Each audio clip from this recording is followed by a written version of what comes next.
করতে চাইলে মাসিকের কিছুদিন পর থেকেই এই কাজগুলো করা থেকে অবশ্যই বিরত থাকতে হবে, কারণ এই কাজগুলো করার পর থেকে মাসিক যদি আপনার ওভ্যুলেশন টাইম অথবা ডিম্বস্ফোটনের দিন হয়ে থাকে, যদি আপনি এই ভুলগুলো করে থাকেন তাহলে কিন্তু গর্ভধারণ হবে না। আজকের এই ভিডিওতে আলোচনা করব কয়েকটি গুরুত্বপূর্ণ বিষয় নিয়ে, এমনকি কয়েকটি গুরুত্বপূর্ণ কমেন্টের আনসার নিয়ে। আশা করছি ভিডিওটি মনোযোগ সহকারে দেখবেন। অনেকে আমাদের কমেন্ট করে থাকেন মাসিকের কতদিন পরে সন্তান নেওয়ার সম্ভাবনা খুব বেশি থাকে অথবা কম থাকে। অনেকেই আছেন প্রায় মাসিকের পরপরই সহবাস করে ফেলেন, সেই ক্ষেত্রে গর্ভধারণের সম্ভাবনা খুবই কম থাকে। বিশেষজ্ঞরা বলে থাকেন একজন মায়ের শরীরে যখন ডিম্বাণু তৈরি হয় তা অন্ততপক্ষে 1 সপ্তাহ সময় লাগে। তারপর মাসিক হওয়ার পর থেকে, অর্থাৎ আপনি যেই তারিখে মাসিক হয়েছেন সেই তারিখ থেকে ধরে 13তম দিন থেকে 18 থেকে 22তম দিন পর্যন্ত সন্তান হওয়ার সম্ভাবনা খুব বেশি থাকে। কারণ সেই সময়ে একজন মায়ের শরীর থেকে যখন আপনার ডিম্বাণুটি নির্গত হয় আর সেই ডিম্বাণুর সাথে শুক্রাণু মিলিত হয়, তখনই কিন্তু গর্ভধারণ সম্ভব হয়ে থাকে। তার আগে যদি সহবাস করে থাকেন সেই ক্ষেত্রে গর্ভধারণের সম্ভাবনা খুবই কম থাকবে। অনেকে মাসিকের পরে পরই অনেকে বড়ি খান, অনেকে মাসিকের পরপরই বড়ি খান না, লাল বড়িটি খেয়ে অন্তত 7 দিন চলে যায়। অনেকেই আছে মাসিকের 4তম দিন থেকে সাদা বড়িটি খাওয়া শুরু করে দেন। যদি আপনি গর্ভধারণ করতে না চান তাহলে মাসিকের 4তম দিন থেকে সাদা বড়িটি নিয়মিত খেয়ে যেতে হবে। আর যদি সন্তান নিতে চান সেই ক্ষেত্রে আপনাকে মাসিকের 13তম দিন থেকে 20তম দিন পর্যন্ত রেগুলার মেলামেশা করতে হবে। 20তম দিনের পর থেকে অবশ্যই আপনাকে কোনো ধরনের ভারী কাজ, সিঁড়ি দিয়ে ওঠানামা কিংবা দূরে কোথাও ভ্রমণ থেকে বিরত থাকতে হবে। কারণ যদি আপনার 13তম 18তম দিনের ভিতরে গর্ভধারণ হয়ে যায়, যদি আপনার সন্তান রূপিত হয়ে যায়, সেই ক্ষেত্রে 20 দিনের পর থেকে যদি আপনি বাড়ি কোনো কিছু বহন করেন, সিঁড়িতে ওঠানামা করেন কিংবা হাঁটাহাঁটির অভ্যাস থাকে, সেই ক্ষেত্রে কিন্তু আপনার সন্তানটি বাদ হয়ে যেতে পারে অথবা নষ্ট হয়ে মিসক্যারেজ পর্যন্ত হতে পারে।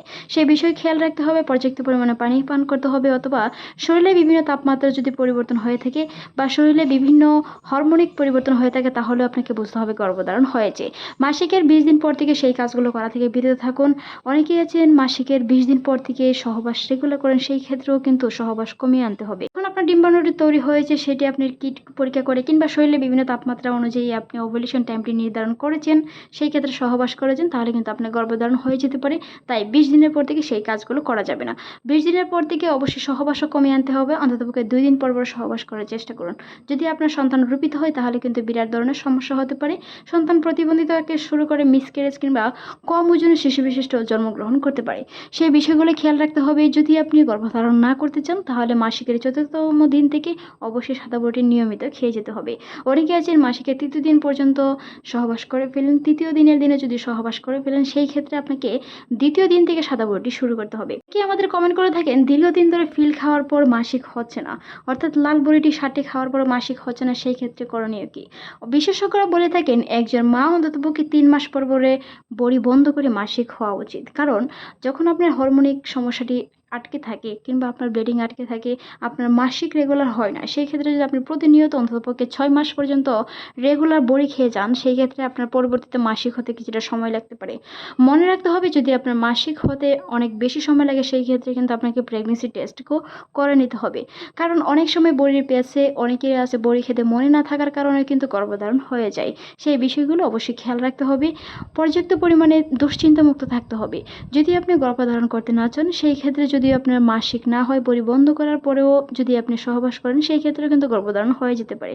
যদি আপনি মাসিকের জন্য বড়ি বন্ধ করেন সেই ক্ষেত্রে অন্য পদ্ধতিতে সহবাস করতে হবে কিংবা সহবাস না করাই ভালো। যদি গর্ভধারণ করতে চান সেই ক্ষেত্রে মাসিকের 20 দিন পর থেকে সেই কাজগুলো অবশ্যই এড়িয়ে চলুন মাসিকের ডেট আসার আগ পর্যন্ত। ভিডিওটি এই পর্যন্তই। ভালো লাগলে সাবস্ক্রাইব করুন। এরকম অসংখ্য ভিডিও আমাদের চ্যানেলে আছে, দেখে আসবেন। এতক্ষণ দেখার জন্য অসংখ্য ধন্যবাদ।